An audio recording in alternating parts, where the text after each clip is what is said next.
Welcome to Inside the Meal. We talk real fitness, real results, and the stories to prove it. Welcome back to another episode Inside the Meal podcast. Coach Christian here, my main man Seth. Today's podcast episode is we're talking about the truth about GLP-1s that nobody is talking about.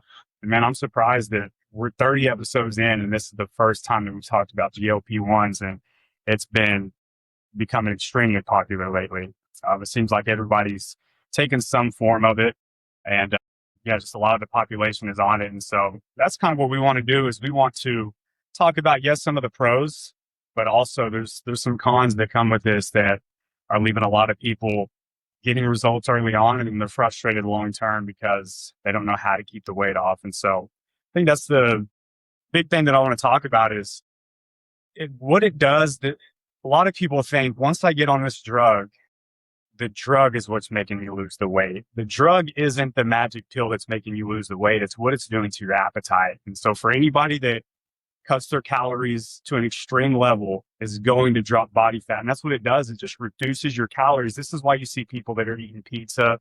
They're eating all of these tasty things that are very high in calories, but they're still dropping body fat because they used to maybe smash 5 pieces of pizza and now they eat about 1 and they're like, I'm full. So this is a lot of our clients that have even been on the GLP-1. We want to show them that, hey, the quality of the food matters, especially since you're eating a lot less. We've got to be a lot more intentional about what we're eating now because we don't have as much food and as much calories to play around with. So protein becomes a lot more important. There's just other things that become important. But that's one thing I want to make clear to start this off is it's not the GLP-1 that is making you drop all this weight. It's what it's doing to your appetite. It's making your calories go so low that you're losing weight drastically. And with that starts to come the muscle loss. With that starts to come the energy loss. And man, I'll let you kind of take it from there and then we can bounce off each other. Yeah, I think that anything, I've done the research and there's some positives to, and with anything, there's positives to it and negatives to it. So there's individuals that need this, that have diabetes, different problems and things that they need to have a GLP-1. And there's individuals that can take it in a way that to help them just a little bit to get over the hump that they need to get into. I think the biggest, it's the biggest problem is getting on a GLP and then not tweaking and changing behaviors and patterns. Yeah.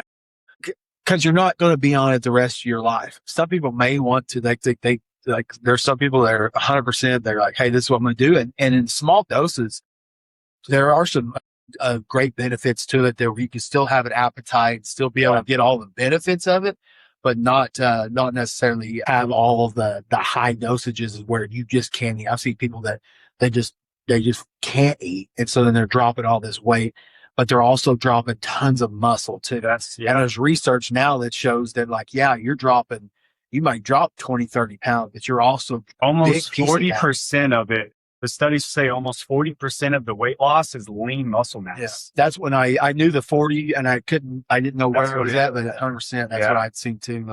Well, like you said too, some people want to be on it forever. That's fine. Some people are looking at it as, hey, I just need a boost to help me.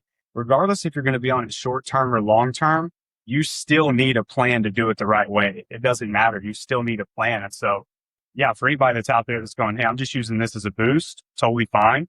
But then also people are going, hey, I'm committed to this long term. If you're committed to it long term, we've got to prioritize protein. We've got to prioritize, and the same goes for the people that are going to be on it short term. So you're not off the hook either way. You need a plan built around you that's going to help you be able to be on this long term or short term. Yeah, you've got to learn. We've got to learn patterns and behaviors. It's got to be something that you start strength training. Like it's a non-negotiable for you to get the results that you need to have long term. Because, dude, you've seen like Kelly Osbourne and like some of these people that are on it. They've lost so much muscle, but also fat that they're just skeletons of themselves. And so that's the dangerous part is you get on this and you start dropping weight and you just go so far on the deep end that it can cause bigger issues later on. So that's my whole thing is like you said, we got to start strength training. We got to start, making sure that we're learning how to eat for results long term. When you're sitting down, it can't be that you're sitting down to have pizza that you're eating and that's your meal. It's got to almost now start to change of like, hey, I only can consume so much. So the food that I'm consuming needs to have nutrients and vitamins and minerals to help me long term. And if it's not giving you that, then it has to be something to go, hey, you know what? I don't really need to have that because I know that's going to make me full, but it's not going to give me my nutrients and vitamins and minerals I need. And people are wanting to get on this because they become so obsessed with the scale, and they let that number on the scale dictate their happiness, and they don't care who they are, how they look. They just want that number on the scale until they get that number. What you're going to find is a number on the scale is never enough. And you're listening to this episode because you want to hear the potential problems that come with the GLP-1 and the stuff that people aren't talking about. There's a few things that I wrote down here. The first one is muscle loss, just like we talked about 40% of your weight loss is going to come from lean muscle mass. With that comes strength loss. So if you're older, more potential to fall. You're less independent. So you're going to have to depend on people to do things for you because you can't open up a jar. You can't open and shut your trunk. You can't carry groceries in. You don't have the energy to do that. Poor nutrition is another one because you think that I'm on this GLP-1, so I can still eat the same stuff that I was eating before, but since I'm eating less of it, it's going to put me in enough calorie deficit where I can still lose weight. But if you don't like your body composition now, you are not going to like your body composition when you continue to eat that food that is not serving you and you eat less of it because you're going to have less muscle on your body.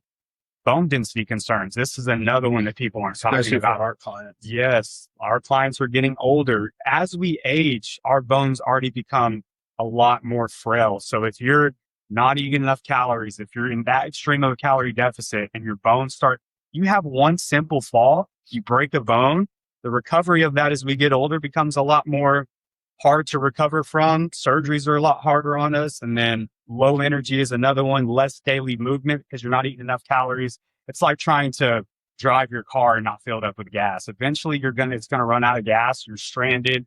You're not happy with where you're at. Metabolic adaptation is another one. For people that don't know what that means and what the GLP-1's doing to you is our body is very good at adapting. So if you used to eat 2,000 calories and be able to lose weight on that, as you continue to drop your calories, our body is meant to adapt. It doesn't want to let us die. So how does it do that? It takes muscle off of our body because that's less expensive to have on our body. It makes us move less. It does all of these things in order to adapt to the little calories that we're giving it. And because of that, what used to be, I can eat 2,000 calories and lose weight. Now, if I eat anything over 1,000 calories, I put on body fat. That becomes frustrating. That's one meal out with your wife that you have one meal out and you're over your calories for that day. Not you, because you eat Caesar salad. I eat grass.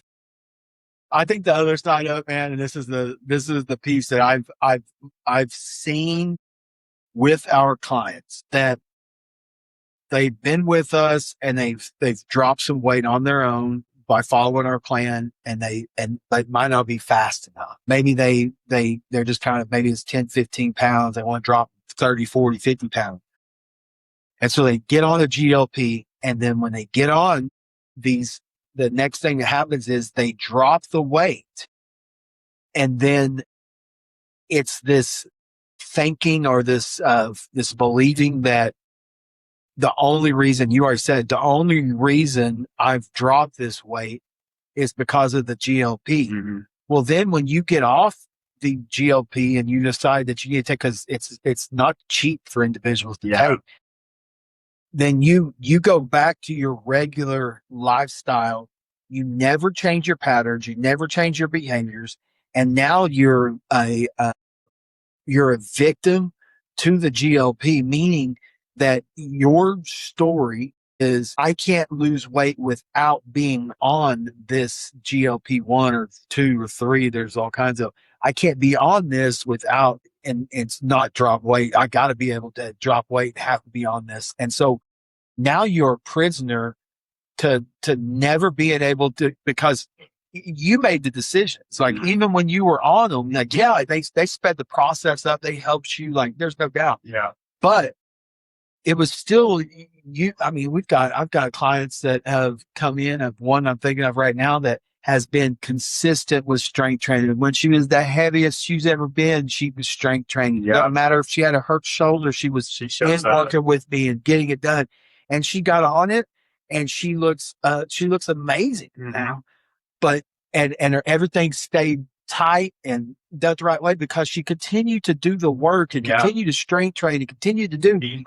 And she just used it as a tool instead of it being the savior. Yeah, I said it earlier to you right before we hopped on this podcast. Is a lot of people look at GLP-1 as the plan instead of a part of the plan. And if it's your whole plan, just like you said, it's going to hold you prisoner and said, if I'm not on this, I can't be this person that I want to be. But it's just got to be a tool that we can use to, yes, help with because hunger signals, hunger sound in your head, hunger noise is what I'm looking for. It's real. It's a real thing. Food noise. That's it. That's just a term. Yeah, that's the term. It's real. And so what it does, it helps reduce that because you become less, oh, I'm craving this. I want this all the time. It kills a lot of that. Man, best example of a client that we have that is on a GLP-1. And I just talked to him this morning. I'm going to have him hop on a podcast episode because he has done it the right way. He was on a GLP-1 when he signed up with us. This guy is at this point probably about 4 months in, and he's down 23 pounds. 4 months, that's a great pace. He's losing weight at a slow enough pace where he's able to retain his muscle. And the key reason for him able to do that is we have a nutrition plan built around him to make sure he's getting enough protein, and a strength training plan around him to make sure, hey, we're strength training more than we're doing high intensity cardio, more than we're doing all these other things that aren't going to serve us as much. We have a strength training plan. We're resting in between our sets. We're doing it the right way. And because of that, he has also changed the way that he views food and the type of food that he needs to have in his nutrition. And so this is a guy that used to be able to, I just had to talk to him the other day. He was like, sent me a picture. He went out and got a steak for July 4th. And he's like, dude, I used to go get a 22-ounce porterhouse steak and just throw it down and still be hungry. And he ordered a sirloin, something smaller. It was like 10 ounces. And he goes, dude, and I was stuffed, but he still prioritizes protein. But he's just these little things that he killed off about himself that allows him to still eat the way that he needs to eat and strength train the way he needs to strength train, but ultimately just had a plan built around him. And because of that, he's doing it the right way. And so a guy like that being on the GLP-1, I feel at peace because I know, hey, he's doing it the right way. So if this guy gets off of it, he understands nutrition. He understands how to strength train. He understands that he needs to hit a certain amount of steps every day. There's things that he knows that he needs to do in order to get the results, but regardless if he's on the GLP-1 or not. But a lot of people just don't have that plan.